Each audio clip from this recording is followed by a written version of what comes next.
मित्रों, आज के लेक्चर के अंतर्गत हम लोकपाल एवं लोकायुक्त के विषय में समझेंगे। जैसा कि इससे पूर्व जो हमारे लेक्चर थे उसमें हमने सीबीसी और सीबीआई के विषय में डिटेल से समझाया था। तो आप जानते हो कि जितने भी ये एजेंसियां हैं या किसी भी अधिनियम के तहत इनको शक्तियां प्रदान की गई हैं, उसके तहत ये अपनी शक्तियों का क्रियान्वित करते हैं तथा अपने माध्यम से जो वहाँ की व्यवस्थाएं हैं, राइट, प्रशासनिक क्षेत्र के अंतर्गत जो अधिकारियों को प्रदान की गई हैं उसको नियंत्रित करते हैं, उसकी जांच पड़ताल करते हैं और भ्रष्टाचार से लिप्त व्यक्तियों को भी वो दंडित करते हैं। तो आप इसके विषय में क्लियर कट समझ गए थे। अगर आप देखोगे, एक मिनट, अगर आप देखोगे कि लोकपाल हुआ चाहे लोकायुक्त, आप समझ लो एक ही बात है, और सीबीसी है सीबीआई है, तो इनके विषय में हमने समझाया था क्या बेसिक डिफरेंस था। थोड़ा ही बेसिक डिफरेंस था, क्योंकि सीबीसी है वो स्वयं संज्ञान में नहीं ले सकता था, जबकि सीबीआई स्वयं संज्ञान में कोई कार्य कर सकता था। जबकि सीबीसी को सीमित अधिकार है, वो केवल केंद्र में ही करता है, जबकि सीबीआई है वो राज्य में भी जितने भी अधिकारी होते हैं उनकी भी जांच कर सकता है, राइट। और देखोगे सीबीसी था वो केवल समूह व्यक्तिगत तौर पर कार्रवाई करता था, व्यक्तिगत यानी कि अधिकारी के कोई एक व्यक्तिगत उसकी जांच करता था, जबकि सीबीआई है वो सामूहिक करता है, केंद्र में सामूहिक करता है, राइट। और राज्यों में अगर कोई जैसे, और आप अगर और डिफरेंस देखना चाहो तो सीबीसी जो है वो केवल उसे कौन से मामले प्राप्त होते हैं, दीवानी मामले प्राप्त होते हैं, जबकि सीबीआई को है दीवानी और फौजदारी दोनों मामले प्राप्त होते हैं, राइट। सीबीसी आप देखोगे, सीबीसी आप अगर देखोगे तो केवल केवल सी और डी के अधिकारियों को दंडित कर सकता है, और जबकि सीबीआई जो है वो ए बी सी डी चारों अधिकारियों को भी दंडित कर सकता है, राइट। तो इसमें काफ़ी बेसिक डिफरेंस है, जबकि इसकी शाखा आप देखोगे सीबीआई की काफ़ी ब्रॉड थी, उसके विषय में हमने डिटेल से समझा था। अब हम बात करेंगे लोकपाल लोकायुक्त। तो आप जानते हो कि इनके बीच में क्या होता है, ओवरलैपिंग जरूर देखने को मिलती है, लेकिन थोड़ी कंसेंशन अगर देखा जाए इनका तो थोड़ा बहुत है। वैसे तो बेस्ट इनका अगर एक पर्पज है वो केवल भ्रष्टाचार से जो भी संलिप्त हैं उसका निवारण करना है, या उनको उस समय की परिस्थितियों के विषय में उनको जागरूक करना है कि आपको कैसे ग्रस्त करना है, राइट। तो ये सब विषय उनको दिए जाते हैं। तो लोकपाल एवं लोकायुक्त के विषय में अगर आप समझोगे तो इसे क्यों लाया गया, इसका बेसिक कॉन्सेप्ट क्या है, तो आप ये समझिए जो लोकपाल एवं लोकायुक्त है इसकी काफ़ी पृष्ठभूमि रही है। लोकपाल लोकायुक्त है, इसके विषय में अगर आप जानोगे तो सबसे पहले आप ये समझिए इसकी पृष्ठभूमि हमारे भारत में कैसे आई, इसका आगाज कैसे हुआ और ये क्यों लाए गए, तो इसके विषय में आप थोड़ा ये जान लीजिए कि इनके लाने के पीछे क्या बेसिक कारण थे। हमारे यहाँ सीबीसी सीबीआई सब कुछ होने के बावजूद भी, ईडी के होने के बावजूद, एनआईए के होने के बावजूद भी लोकपाल लोकायुक्त क्यों लाया गया। आप जानते हो कि सीबीसी सीबीआई है, राइट, वो काम जो करते हैं वो काम करते हैं, उनको एक अधिकार क्षेत्र दिए जाते हैं, राइट, उनको एक अधिकार क्षेत्र दिए जाते हैं, वो उनके तहत काम करते हैं। जबकि लोकपाल लोकायुक्त जो होते हैं वो ऐसे अधिकारी नियुक्त किए जाते हैं, इसमें ऐसे अधिकारी नियुक्त किए जाते हैं जो किसी अधिनियम के माध्यम से उनको गठित करके, और वो जितने भी वहाँ पर अधिकारी हैं उनकी जांच पड़ताल करते हैं बैठ करके, समझ रहे हो। जबकि सीबीसी सीबीआई है वो बैठ करके जांच नहीं ऐसे करते हैं, समझ रहे हो। जबकि लोकपाल लोकायुक्त है वो उस परिषद में बैठ करके वहाँ की जांच पड़ताल करते हैं। तो लोकपाल लोकायुक्त में बेसिक डिफरेंस यही है। तो आपको पता होना चाहिए लोकपाल जो होता है वो केंद्र स्तर पर काम करता है और लोकायुक्त है वो राज्य स्तर पर काम करता है। और लोकपाल जो है वो केंद्र द्वारा नियुक्त होता है और लोकायुक्त है वो राज्यों द्वारा नियुक्त होता है। तो लोकायुक्त अपने अकॉर्डिंग वो राज्य जैसे अपने अलग अलग उनके प्रोविजन हैं उनके अकॉर्डिंग वो लोकायुक्त करते हैं। लोकायुक्त के किसी भी राज्य में अगर उसकी नियुक्ति की जाती है तो एक समान नहीं होती है, सबकी अलग अलग अपनी अपनी धारणा है, अलग अलग शक्तियों के माध्यम से उनको व्यवस्था की गई है। तो लोकायुक्त अपने अकॉर्डिंग डिसाइड करते हैं राज्य, जबकि लोकपाल है वो केंद्र द्वारा डिसाइड होता है। और लोकपाल आप जानते हो कि मैंने आपको बताया था कि सी और डी जे रैंक अधिकारियों को कौन दंडित करता था, वो करता था सीबीसी। ए और बी को दंडित कौन करता है, वो करता है लोकपाल। और लोकपाल में आप जानते हो कि इसके लाने के पीछे बेसिक रीजन यही थे, ए और बी के अधिकारियों को भ्रष्टाचार से उनको उन्मुक्त कराना था। साथ ही साथ हमारे यहाँ पर लोकपाल की अवधारणा नहीं थी। क्योंकि लोकपाल जो होता है वो लोकतंत्र के विकास के लिए काफ़ी महत्वपूर्ण होता है। वो लोकतंत्र अर्थात जनता का तंत्र है, वो जनता की भागीदारी को निभाता है। वो जनता द्वारा भले ही चयन नहीं होता है, लेकिन लोकपाल एक अधिकारी होने के बावजूद भी वो लोकतंत्र के विकास को बढ़ाता है। समझ रहे हो? और आप जानते हो जितने भी प्रशासनिक अधिकारी हैं ये लोकतंत्र का विकास नहीं करते हैं, लोकतंत्र का विकास नहीं करते हैं। आप इधर समझो, जैसे हमारे पे स्थायी कार्यपालिका है, हमारे यहाँ पे कार्यपालिका जो होती है वो दो टाइप की होती है, एक तो होती है अस्थाई और एक होती है स्थायी। अस्थाई जो कार्यपालिका होती है इसमें 5 वर्ष के लिए मतलब चयन किया जाता है। जितने भी मंत्रिपरिषद के जितने भी सदस्य होते हैं सभी मतलब अस्थाई कार्यपालिका के सदस्य होते हैं। और स्थायी कार्यपालिका आप जानते हो ये जो ब्यूरोक्रेसी है, जहाँ पे लगभग आप जानते हो पढ़ लिख कर IAS प्रशासनिक अधिकारी बन के जाते हैं और उसमें काम करते हैं।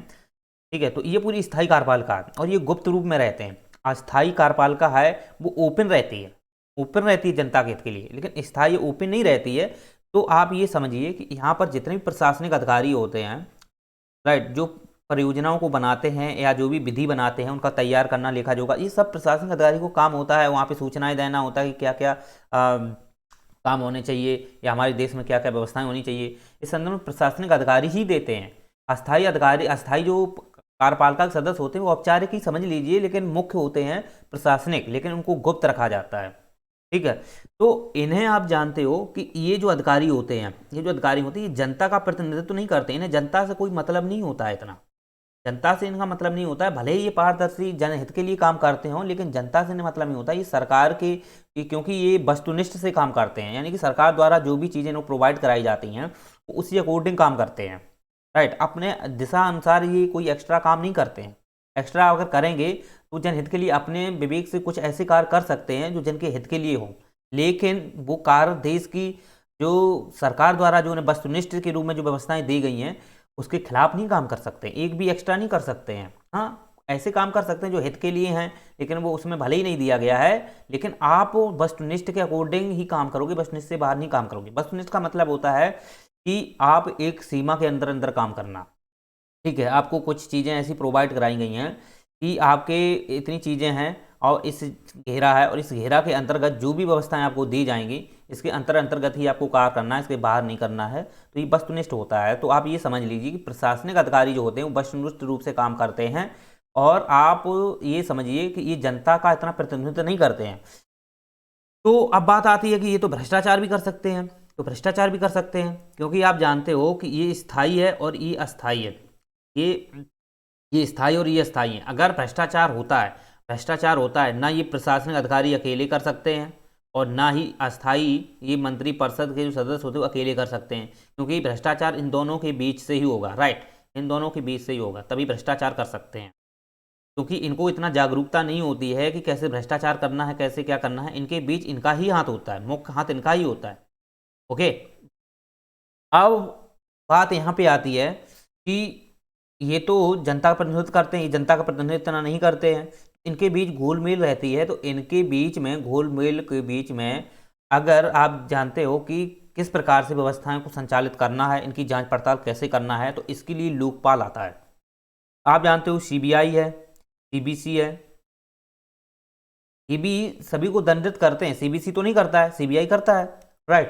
तो CBI करता है, लेकिन CBI में आप जानते हो कि यहाँ पे प्रधानमंत्री इसमें शामिल नहीं किया गया है, राइट, प्रधानमंत्री इसके अंदर शामिल नहीं होता है, जबकि लोकपाल जो होता है उसके अंदर प्रधानमंत्री शामिल होता है, राइट। तो आप ये समझ सकते हो कि अस्थायी कार्यपालिका के अंदर जो प्रधानमंत्री होता है, प्रधानमंत्री क्या भ्रष्टाचार कर नहीं सकता? बिल्कुल कर सकता है। वो अधिकारियों से मिलकर भ्रष्टाचार कर सकता है। भाई स्वार्थी तो हर दुनिया में आदमी सभी होते हैं, सभी स्वार्थी हैं। तो वो क्या कर सकते हैं? भ्रष्टाचार फैला सकते हैं, या वो ऐसा कुछ संसाधन है, ठीक है, संसाधन का दुरुपयोग कर सकते हैं, काला धन के रूप में रुपए को इकट्ठा कर सकते हैं। तो ऐसी व्यवस्थाएं ये भी प्रधानमंत्री भी कर सकते हैं। तो आप अब इनकी जांच कैसे होनी चाहिए? तो इनके संदर्भ में आप जानते हो कि लोकपाल का ही यहाँ पे पृष्ठभूमि रखी गई। लोकपाल की पृष्ठभूमि इसी उद्देश्य से रखी गई थी कि वो कार्यपालिका के अस्थायी सदस्य हों चाहे वो स्थायी सदस्य हों, सभी की जांच कर सकता है। लेकिन ये केंद्र का है। लोकायुक्त की मैंने ऑलरेडी बता दी है, ये राज्य के स्तर पर होते हैं लोकायुक्त, और ये अपने अकॉर्डिंग वहाँ के राज्य डिसाइड करते हैं। तो लोकापाल के विषय में थोड़ा समझेंगे। तो कार्यपालिका चाहे स्थायी हो अस्थायी हो, दोनों की ये जांच कर सकता है।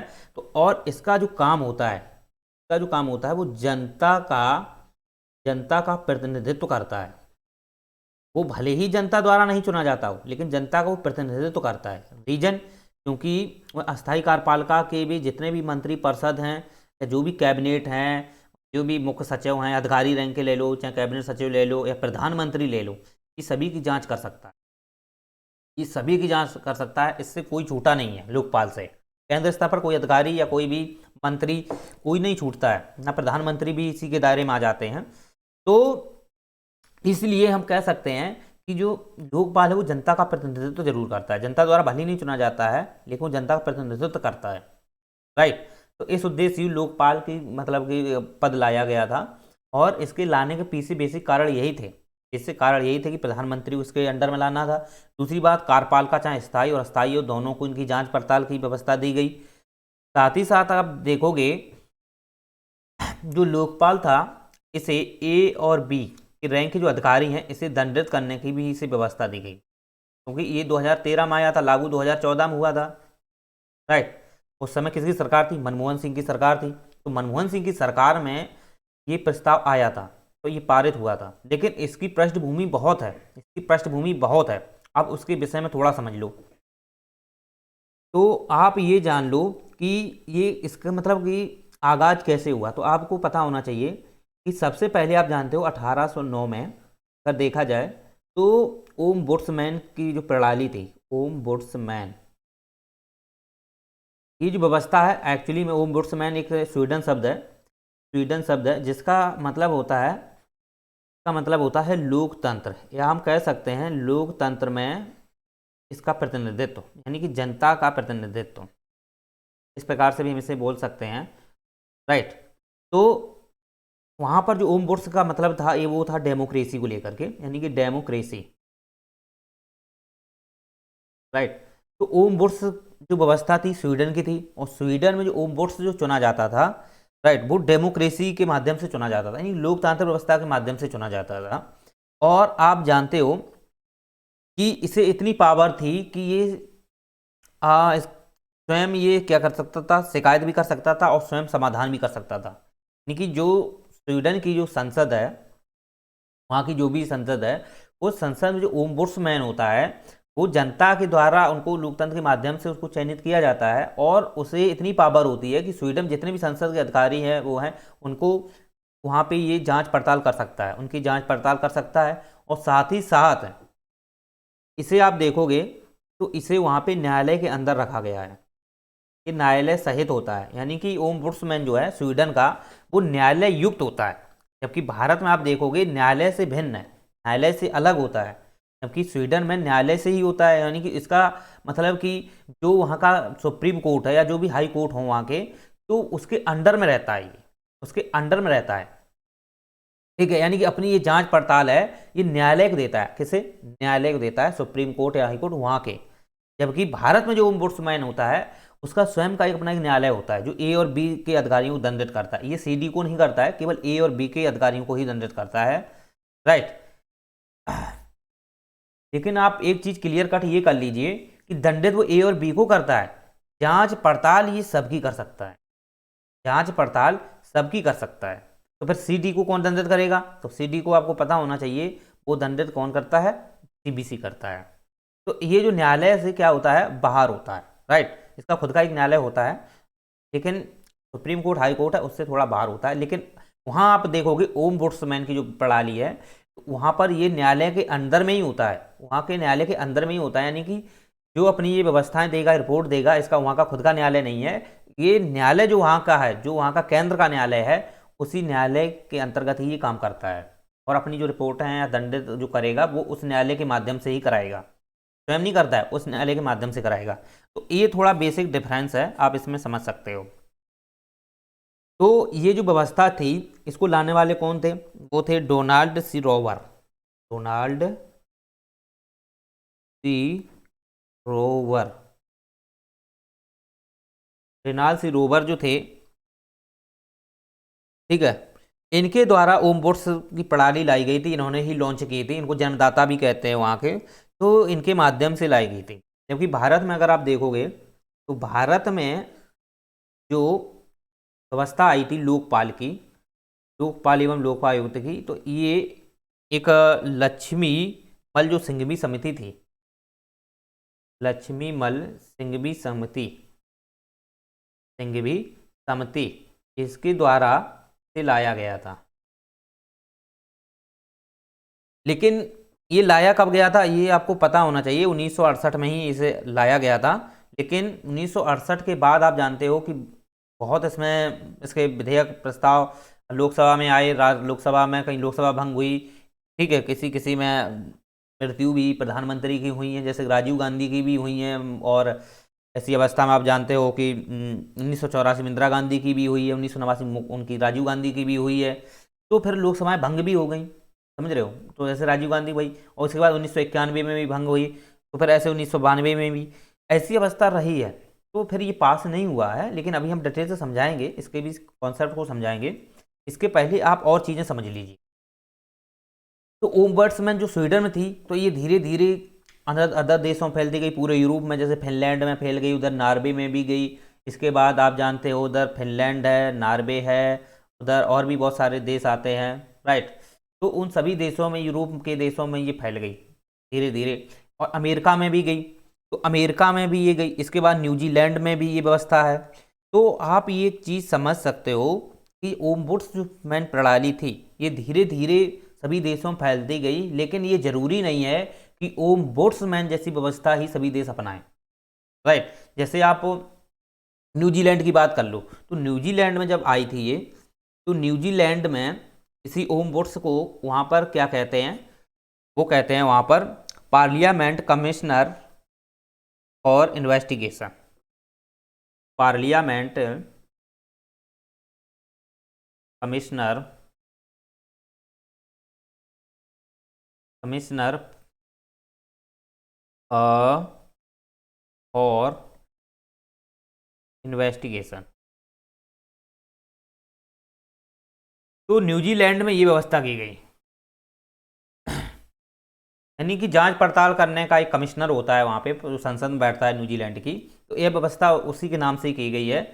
तो आप समझ सकते हो कि हर देश में तो नहीं है, लेकिन जिन देशों में है उन देशों में ओम्बुड्स के नाम से नहीं है, अलग अलग में देशों ने अपने अपने अकॉर्डिंग डिसाइड किया है। तो न्यूजीलैंड जैसे आप एग्जांपल ले लो, अमेरिका में भी ओम्बुड्समैन की व्यवस्था है, उधर फिनलैंड है, स्वीडन है, नॉर्वे है, और उधर और भी बहुत सारे देश हैं, उनमें भी व्यवस्थाएं देखने को मिलती हैं। समझ तो यूरोप में आप समझ सकते हो, धीरे धीरे ये फैल गई है। इसके बाद आप जानते हो कि इसकी जो नियुक्ति होती थी ओम्बुड्समैन की, इसकी जो नियुक्ति होती थी वो 4 वर्ष के लिए होती थी, और संसद करती थी, और इसे संसद ही वहाँ की हटाती है। यानी कि इसके जो व्यक्ति होता था उसकी जो नियुक्ति कौन करता था, संसद करती थी। एक ओम्बुड्समैन की संसद करती थी 4 वर्ष के लिए, और संसद ही इसे हटाती थी, राइट। संसद ही इसे हटा देती थी, और संसद ही इसे नियुक्त करती थी। लेकिन यहाँ पर जितने भी देश थे, इन्होंने जो व्यवस्थाएं अपनाई वो इसी के आधार पर रही, ओम्बुड्समैन के आधार पर रही। 4 वर्ष वहाँ भी रही है, संसद उनको ही अपनाती थी, और संसद ही उन्हें हटाती थी। तो ये यूरोप देश की व्यवस्था है, यूरोप देश की व्यवस्था है। लेकिन संपूर्ण भारत विश्व में ये व्यवस्था सेम नहीं है, राइट, सेम नहीं है। लेकिन यूरोप में व्यवस्था वो एक सेम है, ओम्बुड्समैन है, वहाँ पे 4 वर्ष की उसे नियुक्त किया जाता है, और संसद ही उसे नियुक्त करती, संसद ही उसे हटाती है, राइट। तो ये व्यवस्थाएं हैं वहाँ की। जबकि आप देखोगे कि न्यायालय जो है ओम्बुड्समैन का, वहाँ के जितने यूरोप के देश हैं उनके सभी की जितने भी हैं ओम्बुड्समैन के तहत हैं, उनका सबका अपना, उनका वो सभी न्यायालय के ही अंतर्गत आते हैं, राइट। तो न्यायालय इनका मतलब कि ऐसा होता है, ये न्यायालय में शामिल होता है, हम कह सकते हैं न्यायालय के अंतर्गत ही इसे शामिल किया जाता है। 1967 में ब्रिटेन भी अपनाता है, ठीक है। तो ब्रिटेन 1967 को अपनाता है, तो अब लिख सकते हो 1967 में ब्रिटेन अपनाता है। लेकिन ब्रिटेन आप देखोगे इसकी एक कमेटी होती है 1962 की, बाट कमेटी। तो बाट कमेटी जो है उसके माध्यम से कमेटी बैठती है, उसी के द्वारा इसे ब्रिटेन में भी अपनाया गया है। तो ब्रिटेन में भी आप देख सकते हो। फिर इसके बाद दक्षिण पूर्व के जो देश हैं उसमें भी आप जानते हो, जैसे मलेशिया है, सिंगापुर है, उन देशों में भी व्यवस्था अपनाई गई, राइट। इसके बाद रूस में अगर आप देखोगे तो रूस में भी व्यवस्था देखने को मिलती है। तो रूस में आप जानते हो इसका जो कार्यकाल होता है वो 7 वर्ष का होता है। उसमें इसी का कार्यकाल है वो 7 वर्ष का है सोवियत संघ में, जैसे वहाँ पे बोलते हैं प्रोकैरेटिव प्रणाली। उस समय सोवियत संघ था ना, तो सोवियत संघ विघटन तो 1991 में हुआ था, लेकिन ये व्यवस्था पहले भी थी ना उसके पास, रूस के पास। तो फिर वहाँ का कार्यकाल 7 वर्ष का था। तो रूसी जो संघ था वहाँ पे इसको बोलते थे प्रोकैरेटिव प्रणाली। तो प्रोकैरेटिव जो प्रणाली है वो कहाँ की है, सोवियत संघ की है, राइट। तो आप ये दिमाग में क्लियर कट कर लीजिए कि ये जो व्यवस्थाएं हैं ये हमारी उसकी एक ऐतिहासिक पृष्ठभूमि रही है। जबकि भारत में अगर आप देखोगे तो भारत में जो लोकपाल जो नियुक्त है, ठीक है,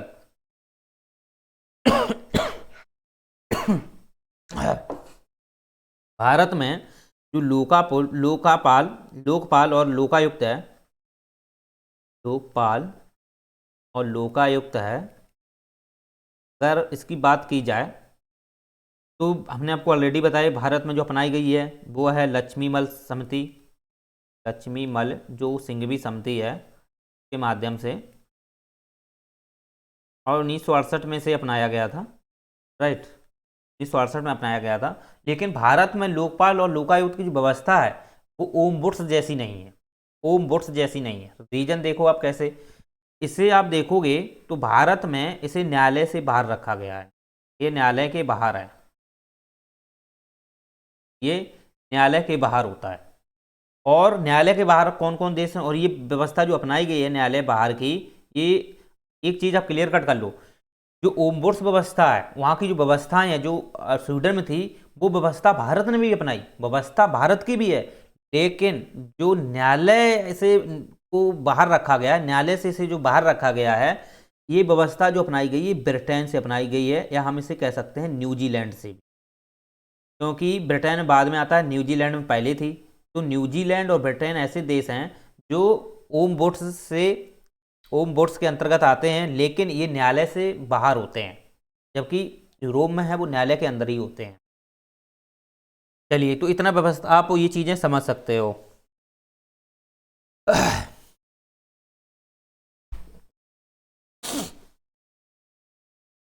तो भारत में अगर इसकी नियुक्ति की बात की जाए तो भारत में जब इसकी नियुक्ति की गई तो इसके लिए चयन समिति होती है। भारत में जो लोकपाल की जो नियुक्ति है ये इसके लिए एक चयन समिति होती है, राइट।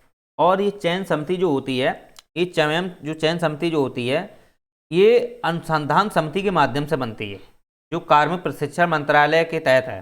यानी कि जो चयन समिति है इसके लिए एक अनुसंधान समिति गठित की जाती है, अनुसंधान समिति होती है, रिसर्च समिति जो कमेटी होती है। और ये अनुसंधान समिति जो है ये कार्मिक प्रशिक्षण मंत्रालय के तहत आती है। कार्मिक प्रशिक्षण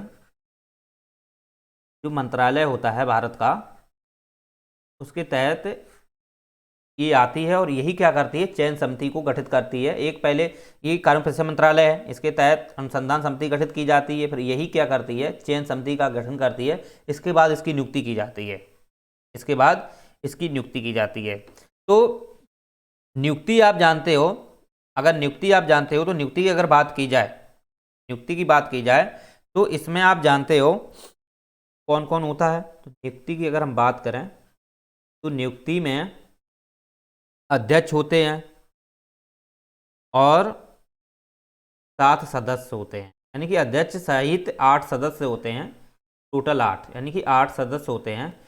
और इनकी जो नियुक्ति है, राइट, इनकी जो नियुक्ति है वो राष्ट्रपति करते हैं, की नियुक्ति है वो राष्ट्रपति करते हैं। लेकिन राष्ट्रपति ऐसे नहीं करते हैं, राष्ट्रपति आप जानते हो राष्ट्रपति चयन समिति की सिफारिश पे करते हैं, चयन समिति की सिफारिश पे।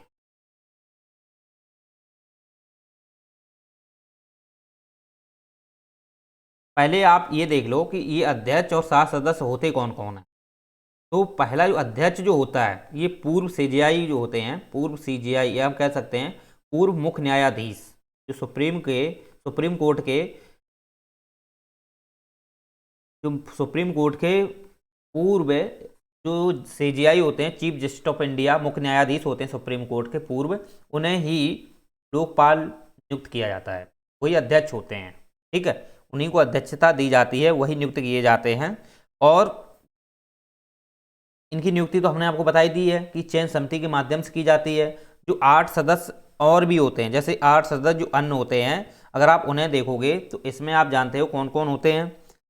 जो सुप्रीम कोर्ट के अन्य न्यायाधीश हों, उन्हें भी इसी में शामिल करते हैं। सुप्रीम कोर्ट के अन्य न्यायाधीश भी इसी में शामिल हो जाते हैं। और इसी के साथ साथ उच्च न्यायालय के जो मुख्य न्यायाधीश होते हैं वो भी इसमें शामिल हो जाते हैं, इसके सदस्य के रूप में वो भी इसमें शामिल हो जाते हैं। तो हम कह सकते हैं कि इसमें 50% जो लोग होते हैं, यानी कि 8 सदस्य हैं, तो 8 सदस्य में से 50% जो लोग हैं वो न्यायिक क्षेत्र से आते हैं। न्यायिक क्षेत्र से, न्यायिक क्षेत्र में आपको हमने ऑलरेडी बता दिया है। अध्यक्ष कौन होते हैं? पूर्व मुख्य न्यायाधीश होते हैं सीजीआई के, सुप्रीम कोर्ट के।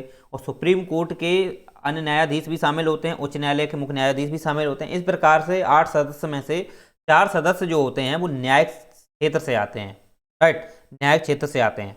जबकि 50% यानी कि 4 व्यक्ति ऐसे होते हैं जो एससी और एसटी जो अल्पसंख्यक वर्ग हैं,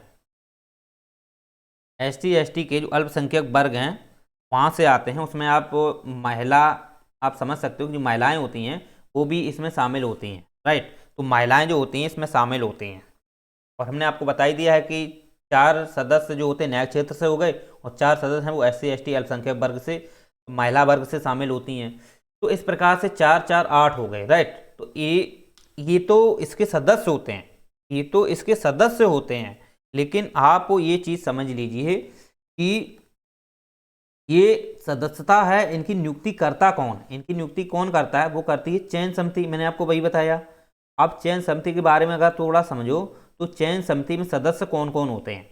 तो चयन समिति में आप जानते हो प्रधानमंत्री भी इसी में शामिल होते हैं। चयन समिति में प्रधानमंत्री भी शामिल होते हैं। लोकसभा के अध्यक्ष जो होते हैं वो भी शामिल होते हैं, लोकसभा अध्यक्ष इसमें शामिल होते हैं। इसके बाद विपक्ष का नेता, विपक्ष का नेता, तो विपक्ष का नेता आप जानते हो पहले ऐसा था कि विपक्ष का नेता जो सबसे बड़ी पार्टी का मतलब नेता हुआ करता था वो शामिल होता था, राइट। सबसे बड़ी पार्टी का जो नेता हुआ करता था उसे शामिल किया गया था। यानी कि जो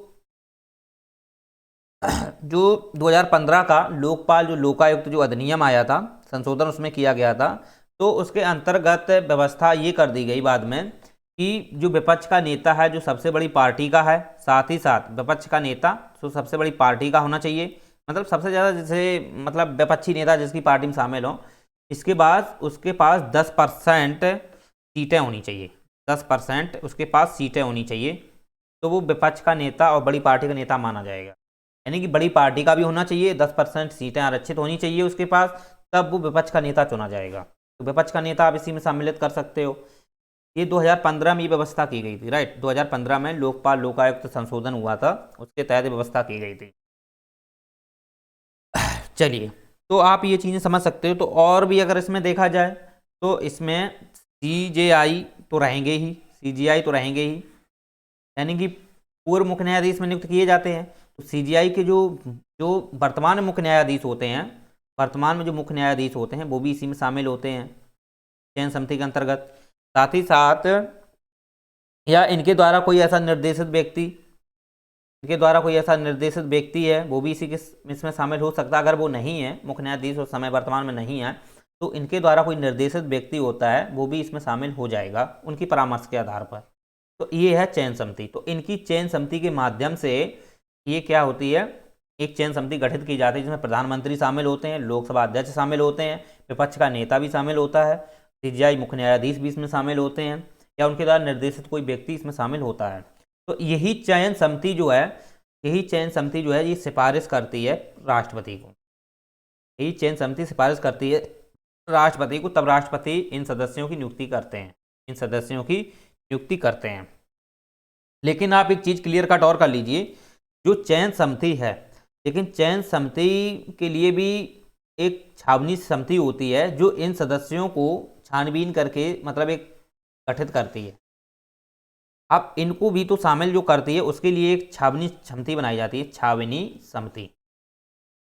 और जो छावनी समिति है इसका कार्य क्या है, मतलब छावनी का मतलब छानबीन करना है, तो प्रधानमंत्री शामिल होंगे कि नहीं होंगे, लोकसभा अध्यक्ष का शामिल होगा कि नहीं होगा, विपक्ष का नेता होगा कि नहीं होगा, मुख्य न्यायाधीश होंगे कि नहीं होंगे।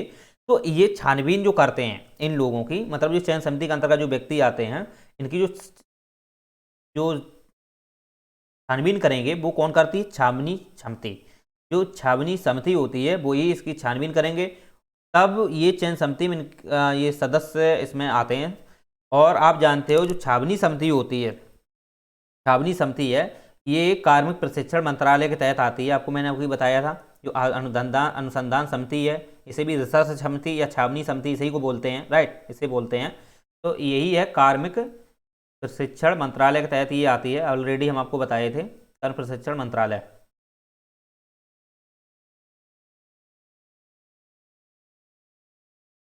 और ये छावनी जो समिति होती है इसमें आप जानते हो कि पूर्व सीजेआई होते हैं शामिल, पूर्व सीजेआई। अब ऐसा नहीं है कि जो अध्यक्ष नियुक्त किए जा रहे हैं वही हों इसमें शामिल, बहुत सारे पूर्व न्यायाधीश हो सकते हैं।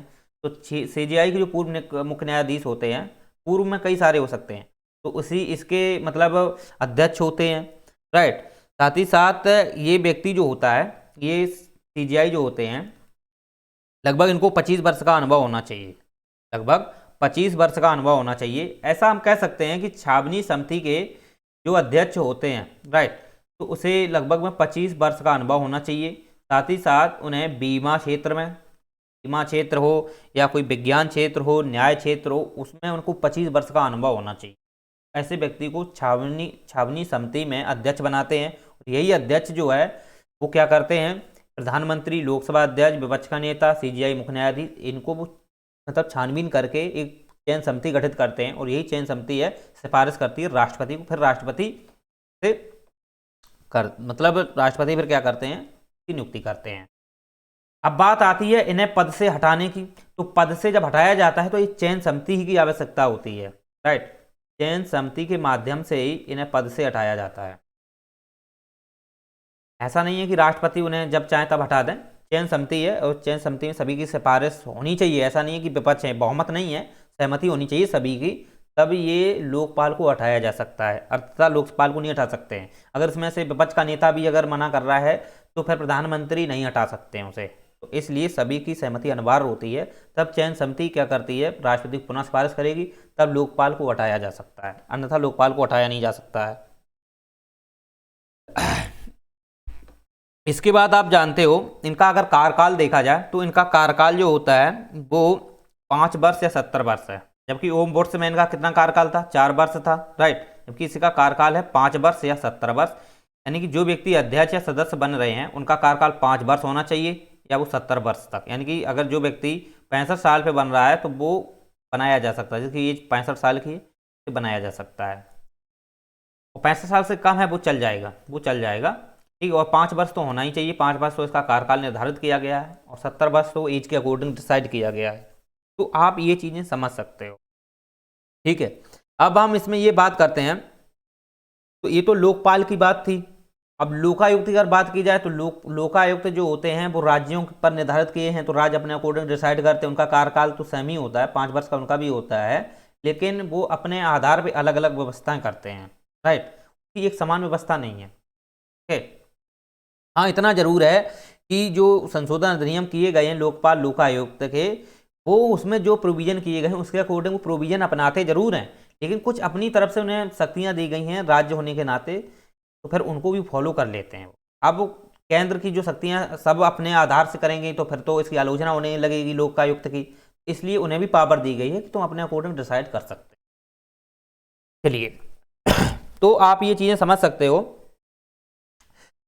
तो लोकपाल और लोकायुक्त की एक धारा है 44 नाम की, तो उसमें अगर देखा जाए तो उसमें पहले टाइमलाइन था, ठीक है, टाइमलाइन था 30 दिन का, ठीक है। तो 30 दिन के अंदर अंदर जो वहाँ की व्यवस्थाएं लोकपाल और लोकायुक्त की जो चयन के आधार पर हों, तो वो पहले 30 दिन के अंदर अंदर था कि 30 दिन के अंदर अंदर इनको चयन कर लेना चाहिए इन सदस्यों को। ठीक है। लेकिन अब जो टाइमलाइन है वो ख़त्म कर दिया है, दो मतलब 2 या 3 महीने उसका बढ़ा दिया गया है, लेकिन 30 दिन नहीं रखा है, ख़त्म कर दिया है। चल, ये चीज़ें आप समझ सकते हो। अगर बात की जाए इसके अधिकार क्षेत्र की, तो लोकपाल के जो अधिकार क्षेत्र हैं उनको थोड़ा समझ लो। तो अधिकार क्षेत्र के अंतर्गत आप जानते हो कि क्या कौन कौन से आ जाते हैं। तो अधिकार क्षेत्र यानी इसके कार्य के विषय में, या अधिकार क्षेत्र एक ही बात है। तो इसमें प्रधानमंत्री शामिल होते हैं, क्योंकि प्रधानमंत्री भ्रष्टाचार कर सकते हैं। और जितने भी कैबिनेट मंत्री होते हैं केंद्र के जितने भी कैबिनेट मंत्री हैं, या हम कह सकते हैं जितने भी मंत्री हैं, राइट, मंत्री हैं, या हम कह सकते हैं सांसद हैं, मंत्री हैं, सांसद हैं, कैबिनेट मंत्री हैं, ये सभी इसके दायरे में आ जाते हैं, सभी आ जाते हैं। साथ ही साथ ABCD रैंक के जितने भी अधिकारी हैं सभी इसमें शामिल हो जाते हैं, सभी शामिल हो जाते हैं। लेकिन ये जो दंड देता है, यानी कि जो दंड देता है, ये A और B के अधिकारियों को ही देता है। A और B के अधिकारियों को दंड देता है, जबकि C और D के अधिकारियों को दंड कौन देता है? वो देता है CBC। और CBI को आपको पता ही होना चाहिए, CBI तो सभी को ही दे देता है, राइट। चलिए, तो थोड़ा बेसिक डिफरेंस है इसमें। तो A और B के अधिकारी हैं, इनको दंड यही देता है। मतलब जांच पड़ताल तो CBC ABCD सभी की कर सकता है, FIR सभी की कर सकता है CBC, लेकिन दंड केवल C और D को दे सकता है। क्योंकि A और B अधिकारी जो हैं उनको दंडित CBC नहीं करता है, उसको दंडित करता है लोकपाल, राइट। तो लोकपाल का अपना भी एक न्यायालय होता है, ठीक है, लेकिन वो सुप्रीम कोर्ट, हाई कोर्ट, इन न्यायालय से बाहर होते हैं। चलिए, ये इसके अधिकार क्षेत्र हैं। अधिकार क्षेत्र में ABCD सभी अधिकारी आ ही गए हैं। इसके बाद आप जानते हो कि प्रधानमंत्री को कुछ चीज़ों में छूट दी गई है, प्रधानमंत्री को कुछ चीज़ों में छूट दी गई है। यहाँ पे इसकी थोड़ी आलोचना इसी आधार पर है कि इसको प्रधानमंत्री को शामिल जरूर किया गया है, लेकिन कुछ चीज़ों में इन्हें भी छूट दी गई है। जैसे विदेशी समझौता हुए, विदेशी जो समझौते होते हैं, संधियाँ होती हैं, समझौते होते हैं, उनमें प्रधानमंत्री को छूट दी गई है, राइट। क्योंकि विदेशी समझौते होते हैं प्रधानमंत्री स्वयं कर सकते हैं, विवेक के आधार पर कर सकते हैं, राइट, विवेक के आधार पर कर सकते हैं। ठीक, साथ ही साथ आप जानते हो जो परमाणु संबंधित अनुसंधान है, परमाणु संबंधित जो अनुसंधान होते हैं उनमें इन्हें छूट दी गई है।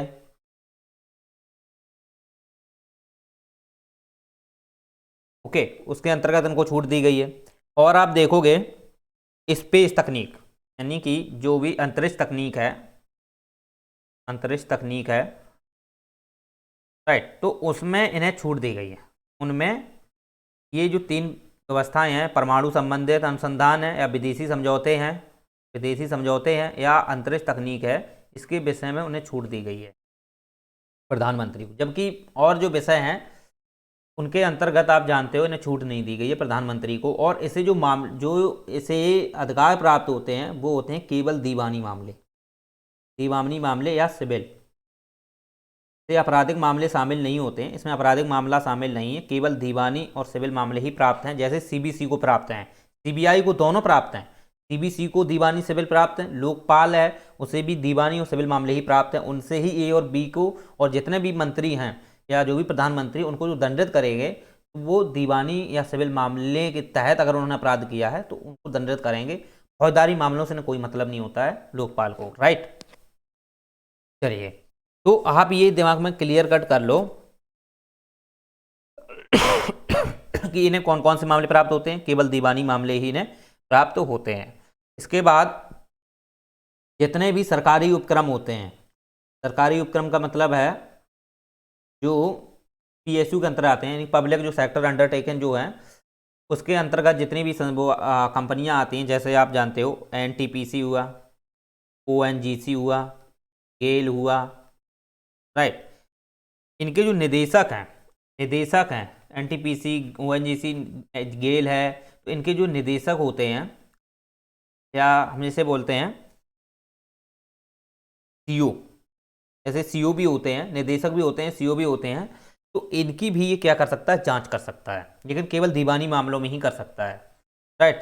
तो आप ये चीज़ें समझ सकते हो। सरकारी उपक्रम हैं, बहुत सारे हैं, तो सरकारी उपक्रम है NTPC, ONGC, गेल है, इनके जितने भी निर्देशक CEO होते हैं, इनकी भी जांच पड़ताल जो है कौन करता है, वो करता है लोकपाल।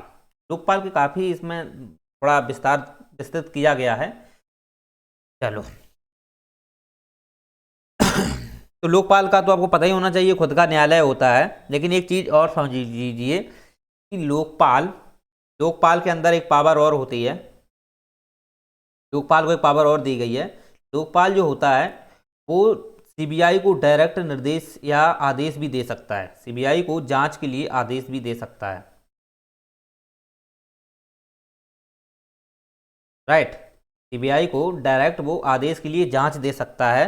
लेकिन एक चीज क्लियर कट यहाँ पे कर लीजिए कि जो सीबीआई होती है जो सीबीआई होती है तो इस सीबीआई में जब इसकी जांच करता है तो इसके लिए एक फोर्थ टीम गठित की जाती है, फोर्थ टीम गठित की जाती है। और आप जानते हो जो फोर्थ टीम गठित की जाएगी, जो फोर्थ टीम गठित की जाएगी उसके तहत जब सीबीआई जांच करेगी तो इनको ट्रांसफर, जब अधिकारी, अगर मान लो फोर्थ टीम जो गठित की गई है, राइट, और जो फोर्थ टीम है जिन सीबीआई जिन अधिकारियों के लिए जांच करने के लिए सीबीआई को आदेश देती है लोकपाल, सुनिए यहाँ पे लोकपाल जो है सीबीआई को जिन अधिकारियों के लिए जांच पड़ताल करने के लिए देती है, ठीक है, उसका जो ट्रांसफर है वो लोकपाल ही कर सकता है, या लोकपाल की परमिशन के आधार पर किया जा सकता है। बिना लोकपाल की परमिशन के सरकार नहीं ट्रांसफर कर सकती। ओके, तो लोकपाल की परमिशन यहाँ आवश्यक होती है, जिसमें सीबीआई को जिस अधिकारियों को वो रिकमेंड करता है या वो सीबीआई को आदेश देता है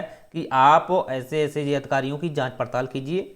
ओके, अगर वो दुराचार पाए जाते हैं, किसी कदाचार घोषित किए जाते हैं, तो उनको ट्रांसफर करने का जो काम है वो लोकपाल कर सकता है, या लोकपाल अपनी परमिशन दे सकता है, उसके आधार पर की जाती है। बिना परमिशन के इन्हें ट्रांसफर नहीं किया जा सकता है, राइट। तो आप ये चीजें समझ सकते हो। तो इनके ये काफी कार्य होते हैं लोकपाल के केंद्र स्तर पर। चलिए, तो उम्मीद करते हैं आपको ये चीजें समझ में आ गई होंगी, लेक्चर आपको अच्छा लगा होगा। चलो, तो इसमें कोई खास ज़्यादा नहीं था, केवल नॉर्मली था। और लोकायुक्त के विषय में तो आपको क्या जानना है, वो तो सब राज्यों के अपने अपने व्यवस्थाएं होती हैं, उस अकॉर्डिंग डिसाइड किए गए हैं।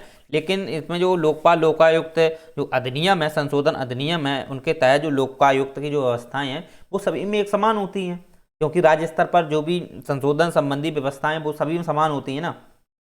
बस ये है कि उनको अलग से प्रोविजन ये दिए गए हैं कि वो अपने अकॉर्डिंग डिसाइड कर सकते हैं, अपने को निर्धारित कर सकते हैं। तो लोकायुक्त जानते हो अपनी जो रिपोर्ट होता है वो वहाँ के जो मुख्यमंत्री होते हैं, तो उनको राज्यपाल और मुख्यमंत्री होते हैं उनके बीच में ही अपना रिपोर्ट रखता है, ठीक है। फिर उसको अलग से प्रोविज़न दिए जाते हैं, तो वो आप समझ सकते हो। चलिए, तो उम्मीद करते हैं आपको ये लेक्चर आपको अच्छा लगा होगा। अगर अच्छा लगा है तो लाइक से सब्सक्राइब कीजिए, डिस्क्रिप्शन बॉक्स में जाइए और टेलीग्राम को ज्वाइन कर लीजिए। चलिए।